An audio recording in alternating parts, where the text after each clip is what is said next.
Palavra de vida eterna, do Evangelho de São Lucas, capítulo 24, versículos 15 a 35. Naquele mesmo dia, o primeiro da semana, 2 dos discípulos de Jesus iam para um povoado chamado Emaús, distante 11 quilômetros de Jerusalém. Conversavam sobre todas as coisas que tinham acontecido. Enquanto conversavam e discutiam, o próprio Jesus se aproximou e começou a caminhar com eles. Os discípulos, porém, estavam como que cegos e não o reconheceram. Então Jesus perguntou: "O que ides conversando pelo caminho?" Eles pararam com o rosto triste e um deles, chamado Cleofas, lhe disse: "Tu és o único peregrino em Jerusalém que não sabe o que lá aconteceu nesses últimos dias?" Ele respondeu: "O que foi?" Os discípulos responderam: "O que aconteceu com Jesus o Nazareno, que foi um profeta poderoso em obras e palavras, diante de Deus e diante de todo o povo. Nossos sumos sacerdotes e nossos chefes o entregaram para ser condenado à morte e o crucificaram.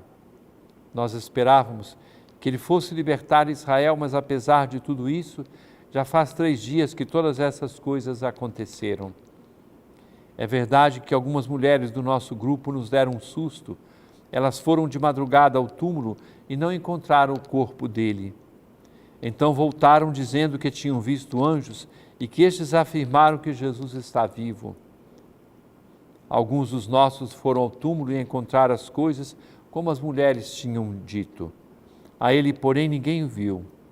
Então Jesus lhes disse: como sois sem inteligência e lentos para crer em tudo que os profetas falaram.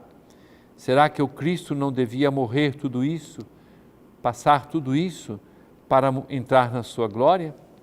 E começando por Moisés e passando pelos profetas, explicava aos discípulos todas as passagens da Escritura que falavam a respeito dele. Quando chegaram perto do povoado para onde iam, Jesus fez de conta que ia mais adiante. Eles, porém, insistiram com Jesus, dizendo: "Fica conosco, porque já é tarde e a noite vem chegando." Jesus entrou para ficar com eles. Quando se sentou à mesa com eles, tomou o pão, abençoou-o, partiu-o e lhes distribuía. Nisso os olhos dos discípulos se abriram e eles reconheceram Jesus. Jesus, porém, desapareceu da frente deles.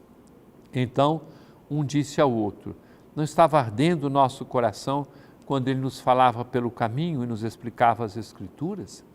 Naquela mesma hora, eles se levantaram e voltaram para Jerusalém, onde encontraram os 11 reunidos com os outros. E eles confirmaram: realmente o Senhor ressuscitou e apareceu a Simão. Então os dois contaram o que tinham acontecido no caminho e como tinham reconhecido Jesus ao partir do pão.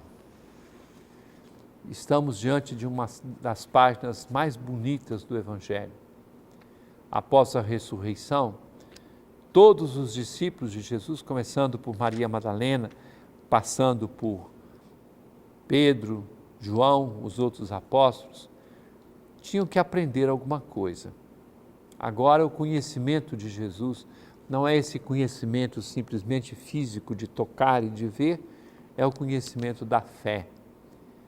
Aqueles discípulos estavam desanimados, certamente aqueles 11 quilômetros que separam Jerusalém de Emaús devem ter sido percorridos com um peso terrível, porque estavam como que decepcionados, entristecidos.